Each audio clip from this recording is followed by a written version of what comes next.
오늘은 평강의 하나님이 주시는 세 가지 은혜라는 주제로 말씀을 전합니다. 나라마다 문화가 다르고 그 문화 속에서 나오는 인사말이 있습니다. 그 인사말 속에는 간절히 바라고 원하는 소원도 들어있죠. 예를 들어서 영국 사람들은 아침에 인사가 굿모닝입니다. 좋은 아침.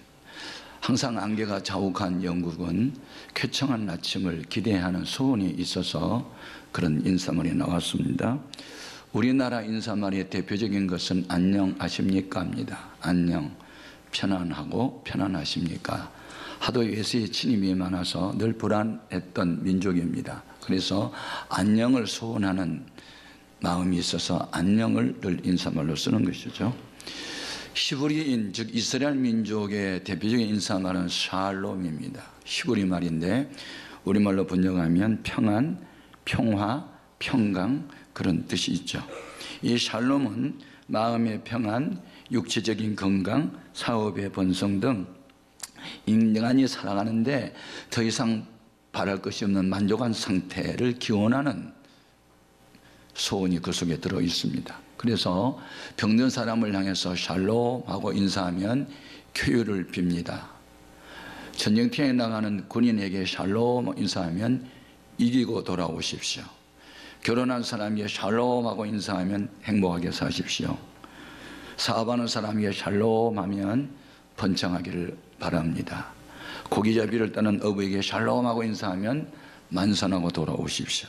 그래서 샬롬은 인간의 삶의 전반에 하나님의 손길이 함께하기를 바란다는 인사말입니다. 사도 바울은 그가 쓴 모든 서신에서 하나님의 평강을, 샬롬을 늘 이야기합니다. 인생에 살아가면서 가장 필요한 것이 뭘까? 평안입니다. 평화입니다. 마음이 불안하면 어떤 것도 되지 않습니다. 그래서 미국에서 남편이 아침에 출근할 때 아내의 키스가 연봉을 올린다는 말이 나온 겁니다. 싸우고 출근하는 남편, 운전하다 사고 낼 확률이 높다는 거죠. 정서적인 안정이 얼마나 귀한 것인가를 보여준 것이죠. 본문 말씀은 사도 바울이 고린도 교회에 두 번째 써보낸 편지입니다. 첫 번째 편지는 많은 책망을 하죠. 교회 안에서 무슨 다툼이 있는가? 기에바파, 바울파, 그리스도파, 아볼로파가 뭐냐? 예수님 외에 있는 교회는 어떤 파도 있으면 안 된다. 또 교회 안에서 무슨 음란한 행위가 있느냐? 용납할 수 없다. 뭐 등등. 교인들이 무슨 세상 법정에 고소하느냐? 용납할 수 없다는 등등 계속 책망을 합니다. 근데 후서에서는 이미 찢어놓은 그 상처 부분을 위해서 아멘은 서신입니다. 그래서 위로하고 권면하고 다시 시작하자는 말씀을 계속하고 있죠. 여러분, 이스라엘 백성도 끊임없는 순환의 역사인데 그래서 그들은 늘 평화를 갈망했습니다. 그래서 하나님께서 제사장에게 축복권을 주시고 축복권을 준 제사장이 백성을 위해서 기도할 때 평강을 축복하라. 그리하면 내가 그들에게 복을 주리라. 이런 말씀이었어요. 자, 민수기서 6장 23절 이하 아론과 그 아들들에게 말하여 이르기를 너희는 이스라엘 자손을 위하여 이렇게 축복하여 이르되 여호와는 내게 복을 주시고 너를 지키시기를 원하며 여호와는 그의 얼굴을 내게 비추사 은혜 베푸시기를 원하며 여호와는 그 얼굴을 내게로 향하여 드사 평강 주시기를 원하노라 할지니라 하라. 그들은 이같이 내 이름으로 이스라엘 자손에게 축복할지니 내가 그들에게 복을 주리라. 축복은 제사장이 하는 거고 복은 하나님이 주는 겁니다. 그래서 하나님을 향하여 축복해달라는 기도는 어법상 맞지 않습니다. 빌축, 복복. 하나님이 누구에게 복을 빌겠어요? 그냥 복을 주시는 거죠. 복은 제사장이 그리고 주의 종이 서로 형제가 남이 잘 되기를 하나님 앞에 잘 되기를 바라는 마음으로 축복은 사람이 하는 거고 복은 하나님이 내려주시는 겁니다. 그래서 복 중에 최고의 복이 샬롬이라는 거예요. 평안, 평화, 평강 이런 것이죠. 그래서 우리가 하나님께 기도를 해도 하나님의 응답은 언제나 평강으로 임한다는 것이죠. 자, 빌립보서 4장 6절 이하 아무것도 염려하지 말고 다만 모든 일에 기도와 간구로 너희 구할 것을 감사함으로 하나님께 아뢰라. 그리하면 모든 지각에 뛰어난 하나님의 평강이 그리스도 예수 안에서 너희 마음과 생각을 지키시리라. 예. 구약 시대에는 성부 하나님이 평화의 왕이었으나 신약 시대에 와서는 아버지가 아들에게 왕권을 이양합니다. 그래서 예수님을 가리켜 평화의 왕, 평강의 왕 이렇게 말하는 것이고, 예수님만이 모든 불안이 떨고 있는 인생들에게 평안을 줄 수 있는 것이죠. 그런데 이 세상에서 진정한 평안과 평화를 영원히 누린 사람이 거의 없어요. 안타깝잖아요. 그래서 사람에게 가장 절실히 필요한 것은 돈, 명예주의, 지식보다 평안이 제일 중요하기 때문에 바울은 자기가 쓴 서신마다 하나님 아버지와 우리 주 예수로부터 오는 평강과 은혜를 늘 선포합니다. 자, 본문 1절 2절 보겠습니다. 하나님의 뜻으로 말미암아 그리스도 예수의 사도된 바울과 형제 디모데는 고린도에 있는 하나님의 교회와 또 온 아가야에 있는 모든 성도에게 하나님 우리 아버지와 주 예수 그리스도로부터 은혜와 평강이 있기를 원하노라. 은혜는 원래 히브리 말에 히라보로 카리스라는 카리스. 아, 좋다. 기쁜데 감탄사지요, 사실은. 기쁘다. 그 다음에 평강은 평안을 말합니다. 기쁘고 즐거움이 성도들에게 있을 때 세상을 이길 수 있게 되는 줄 믿습니다. 그러면 이 평강의 하나님이 믿는 자들에게 주신 은혜는 어떻게 나타날까? 세 가지로 나타나요. 첫 번째는 위로의 은혜입니다. 위로. 사도 바울이 하나님을 찬송하는 이유를 오늘 본문 3절 에서 밝혔는데, 극한 환난, 모든 환난에서 우리를 건지시고 위로하신 그분을 나는 찬양할 수밖에 없다. 찬송의 의미는 하나님을 높이고 자랑한다는 뜻이에요. 내가 하나님을 높이고 자랑할 수밖에 없는 이유는 환난 중에 나를 건지셨고 나를 위로하신 분이었다. 자, 본문 3절 4절 같이요. 찬송하리로다.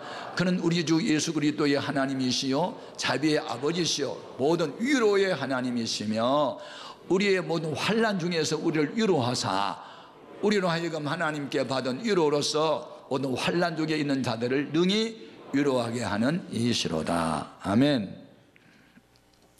누군가로부터 상처를 받았는데 그 상처가 치유되는 사람이 치유가 얼마나 소중한 걸 알기 때문에 또 다른 상처받은 사람을 치유할 수 있어요.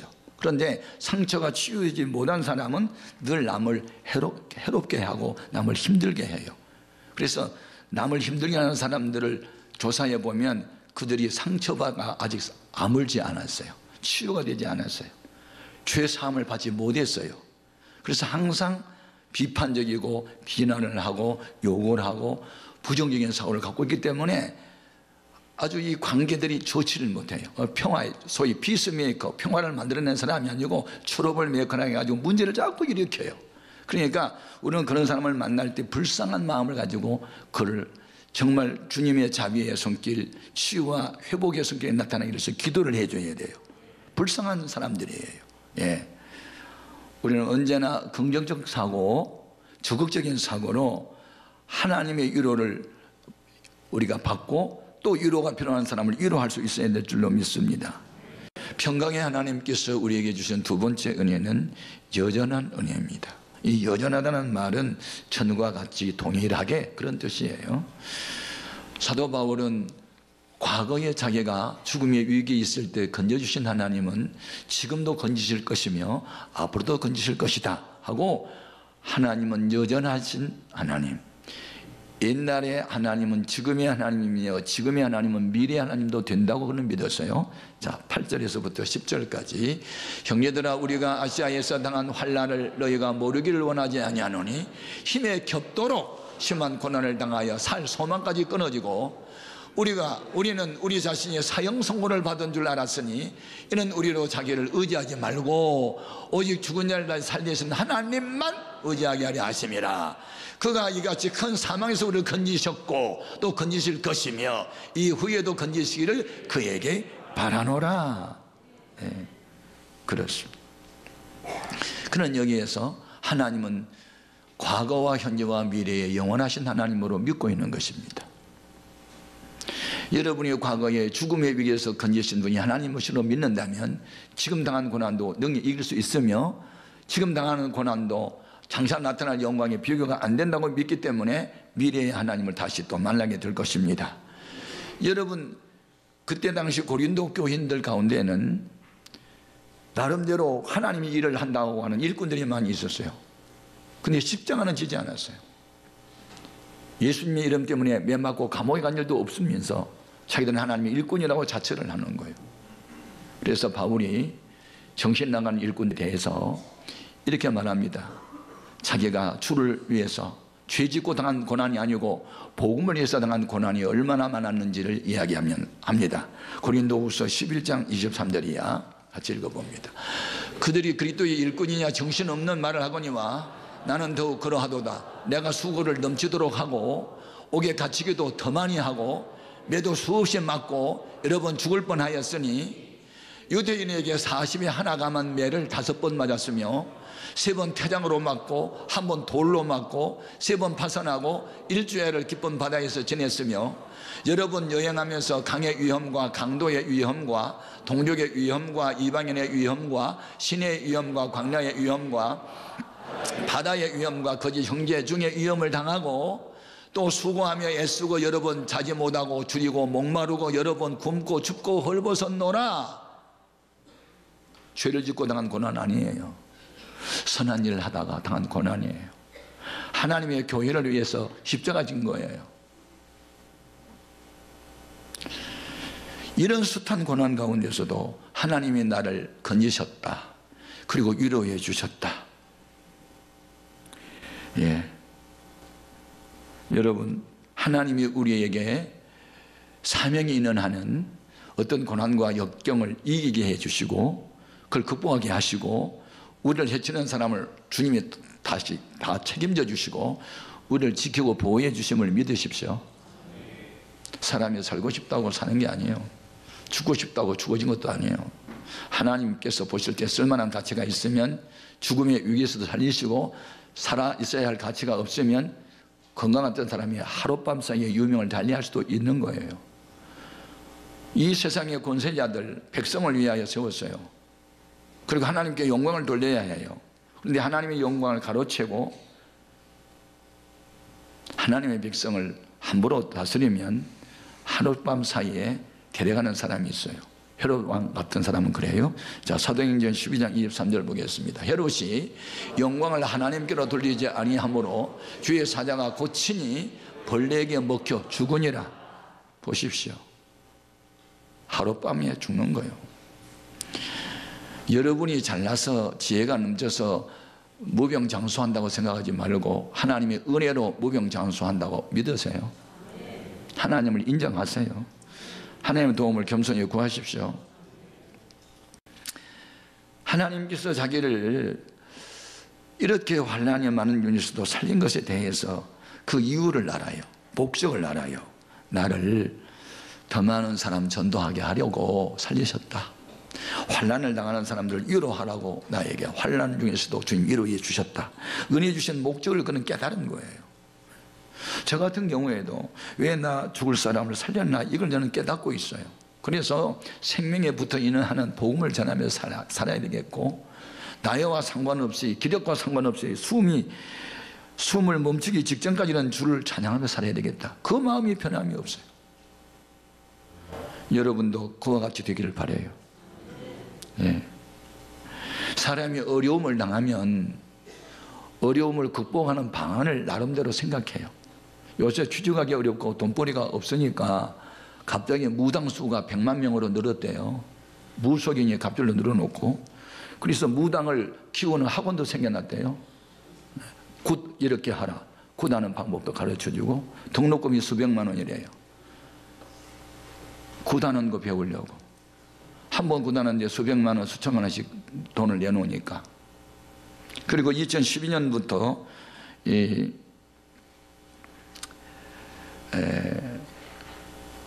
하여튼 무속 심리 상담사 자격 뭐 이런 것도 발령을 하고, 신내림 뭐 굿하는 일 뭐 이런 것을 강의도 하고, 그래서 이 무용학과 학생들이 취직하기 어려우니까 이제 군예림 춤을 배워가지고 가서 알바도 하고 이렇게 해서 돈벌이 하는 곳도 많이 생겨나다. 가짜 무당, 배워 사는 무당, 신들린 무당이 아니고 배워 사는 거. 예. 여러분, 돈벌이가 안 된다고 그런 식으로 갈 수 있습니까? 갈 수 있는 거예요, 세상은. 근데 우리는 이런 기사를 보고 웃고 지나갈 일이 아니고 귀신, 신들린 무당, 귀신이 들려 사는 거거든요. 예. 신이 들리면 작도 위에 가서 춤을 추고 또 다리 상하지 않아요. 공중에 붕 뜰 수도 있어요. 예. 귀신이 그런 능력을 행할 수 있으니까. 근데 모든 귀신들은 다 악령들이고 거짓말장이고 배후에 그걸 이게 부리고 있는 장본인은 마귀예요. 그러니까 마귀에게 속한 자는 다 그렇게 거짓하고 무당이 병든 사람 고친다고 굿하다가 사람 죽이기도 하고 이런 일이 일어나는 거죠. 우리는 이런 사람들에게 복음을 전하여 그들의 영혼을 구원하는 일을 해야 될 줄 믿습니다. 능력이 있어야 돼요. 권세가 있어야 돼요. 성령 충만을 받아야 되는 거예요. 영적 전쟁에서 이겨야 돼요. 저는 성령 충만한 가운데 새벽에 중고등부 학생들하고 성탄절에 기쁘다 구조신에 찬송 부르다가 그 찬송 부를 때 무당이 구슬하다가 쓰러지는 장면을 보았어요. 예, 영적 전쟁이에요. 하나님의 거룩한 영이 임하면 더럽고 악한 영들은 다 쓰러지게 되어 있어요. 그런데 우리가 그런 능력이 없으면 당하는 거죠. 예. 여러분, 악한 세력과 싸워서 이길 수 있는 영권이 있기를 바라요. 성령 충만하기를 바라요. 하나님 나라는 말 잘하는 데 있는 게 아니에요. 교회에서 말 많이 하는 사람들 가운데 전도한 사람 봤습니까? 교회에 도움 주는 사람 봤어요? 없습니다. 싸우겠다고 덤진 사람 가운데 전도 열매가 거의 없어요. 성령의 열매는 찾아볼 수도 없어요. 그들 마음에는 평안이 없고 교회 생활에 즐거움도 없어요. 여러분, 우리가 믿는 하나님은 평강의 하나님이세요. 위로의 하나님이세요. 그리고 여전히 은혜를 베푸신 분이세요. 마지막으로 우리에게 평강의 하나님 주신 은혜는 강구함으로 돕는 은혜예요. 지금 사도 바울은 고린도 교인들의 기도를 요청해요. 여러분, 저기서 좀 기도 좀 해주세요. 여러분의 합심기도 때문에 내가 이 큰 일들을 할 수 있습니다. 자, 본문 11절 같이 읽어봅니다. 너희도 우리를 위하여 강구함으로 도우라. 이는 우리가 많은 사람의 기도로 얻은 은사로 말미암아 많은 사람이 우리를 위하여 감사하게 하려 함이라. 여러분, 사도 바울이 대단한 사람인데도 교인들의 기도가 필요했어요. 중보기도가. 중보기도의 창시자는 원래 아브라함이었고 신약에 와서는 예수님이었어요. 예수님은 베드로를 수제자로 세우고 싶어요. 그런데 그 믿음의 수준이 아직 너무 하급이에요. 자꾸 이랬다 저랬다 그러고 육신의 생각으로 자꾸 주님 앞에 접근해 오고 언제는 칭찬했는데 어떤 마귀 노릇도 하고 기도하라 하니까 잠을 자고 그때 우리 예수님이 베드로의 믿음이 떨어지지 않도록 기도를 해요. 자, 누가복음 22장 32절 같이요. 그러나 내가 너를 위하여 네 믿음이 떨어지지 않기를 기도하였노니 너는 돌이킨 후에 내 형제를 굳게 하라. 예. 중보기도 해보셨어요? 다른 사람이 구원받도록, 다른 사람이 잘 감당할 수 있도록 사명을, 그런 중보기도. 아브라함은 자기 조카가 동성애로 물들어 있는 소돔성에 살 때 하나님이 동성애자들을 심판한다고 하는 계시를 받고 얼마나 애절히 기도를 해요. 그때 하나님이 동성애로 죄악에 관영한 소돔성을 유황불로 심판할 때 누구를 보내요? 천사를 보내서 그 조카 롯을 끌어내요. 누구 기도를 듣고? 아브라함의 기도를 듣고. 창세기 19장 29절 같이 읽어봅니다. 하나님의 그 지역의 성을 멸하실 때 그 롯이 거주하는 성을 엎으실 때에 하나님이 아브라함을 생각하사 롯을 그 엎으시는 중에서 보내셨더라. 신구약 성경에 아버지가 아들을 위하여, 어머니가 딸을 위하여, 자식들이 부모를 위하여, 남편을 위한 아내의 기도, 중보기도를 들으시고 결국은 그 기도 대상자들을 건져낸 일이 얼마나 많냐고. 저도 지금 이 목회 사역을 하고 방송을 하고 대학에 가서 강의를 하고 부흥회하고 이런저런 일을 하는 거 제 힘이 아니에요. 여기에 200여 명의 릴레이 금식 기도자가 있어요. 화요일마다 중보 기도팀이 있어요. 난 12시만 되면 저를 위해서 기도하는 사람이 많아요. 새벽마다 부르짖고 간구하는 중보 기도자가 있기 때문에 그들의 기도에 힘을 얻어서 제가 이런 사역을 펼치고 있는 거예요. 또 저도 새벽에 나오면 1시간 이상 꼭 기도하는데 중직자를 위해서 이름을 불러가며 계속 기도해야 하는 거예요. 누군가가 나를 위해서 기도한다는 것은 복이에요. 그게 아내이든 자식이든 부모든 간에 배우의 기도자가 있다는 것은 복이에요. 그래서 사도 바울은 이 비밀을 알아요. 여러분, 내가 이런 시대적 사명을 감당하기 원하는데 여러분이 기도가 필요합니다. 여러분 누군가의 기도를 필요로 하고 기도를 요청해 본 일이 있어요? 나 목사님 누구 전도하고 싶고 이런 일 좀 하고 싶고 주를 위해서 살고 싶은데 저기서 기도해 주세요. 이런 사람이 정상적인 그리스도인이에요. 신구약 성경에 중보기도로 위기에 처한 사람이 건짐을 받은 일이 많은데 헤롯이라는 이 나쁜 왕이 유태인들의 많은 민심을 얻기 위해서 예루살렘 교회에 기돔 같은 야고보를 처형해요. 죽여요. 그러니까 유대인들이 잘했다 그러고 박수를 쳐요. 그러니까 이분은 베드로도 죽이면 인기가 더 높아지겠다 해서 베드로를 또 죽이기 위해서 잡아다 감옥에 가다 놨어요.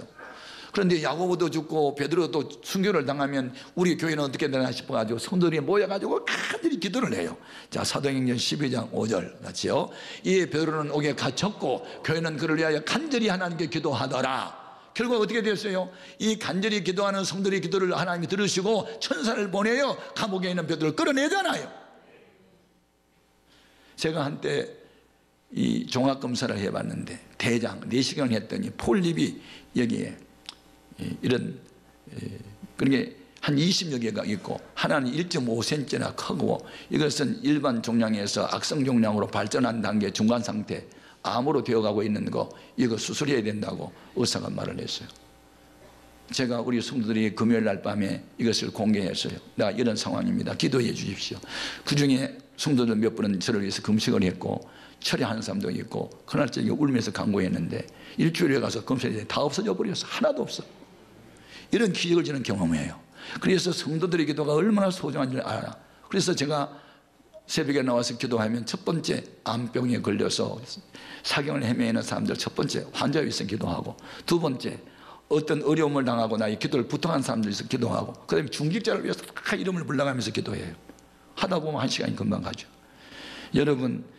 여러분도 누군가가 배우의 기도자가 있으면 하나님은 천사를 보냅니다. 하나님 성경에 나타납니다. 돕는 성경에 나타나는 거예요. 그래서 우리는 피차 서로 기도를 통해서 하나님의 뜻을 이루어가야 될 줄로 믿습니다. 혹시 혼자 있을 믿고 아무도 우리 일가 친척 부모 형제 나 위해서 기도하는 사람이 없다고 그렇게 외로운 사람도 있을지 모릅니다. 그런데 염려할 것도 없습니다. 베드로의 믿음이 떨어지지 않도록 기도했던 그 주님은 지금 이 시간도 하나님 보좌 우편에서 여러분들 이름을 하나하나 불러가면서 여러분의 믿음이 떨어지지 않고 세상과 싸워 이기게 해달라고 지금도 주님은 기도하고 계세요. 로마서 8장 34절입니다. 같이요. 누가 정죄하리요 죽으실 뿐 아니라 다시 살아나신 이는 그리스도 예수시니 그는 하나님 보좌 우편에 계신 자요 우리를 위하여 간구하시는 자신이라. 아멘. 지금도 주님은 우리를 위해서 기도하고 계십니다. 여러분 혼자라고 생각하지 마십시오. 혼자가 아니고 주님과 둘입니다. 온 세상에 나를 떠나도 주님이 나를 붙들고 계시고 내 이름을 기억하고 나를 위해서 기도하고 계신다면 나는 곁길 갈 수 없습니다. 갔다가도 돌아오게 되지요. 약해질 수 없습니다. 그분이 붙들기 때문에 함께 강해지는 것이죠. 어리석을 수 없습니다. 지혜로운 주님이 함께하면 지혜로울 수밖에 없습니다. 여러분 주님이 여러분을 사랑하되 끝까지 사랑합니다. 한 번 택한 백성을 버리지 않습니다. 다 천국에서 만나기를 기대하면서 기도하고 계신 주님 우리를 기도로 돕고 있습니다. 우리도 하나님의 교회의 일을 기도로 협력하면서 하나님의 그러한 뜻을 이루는 복된 삶이 되기를 주님의 이름으로 축원합니다.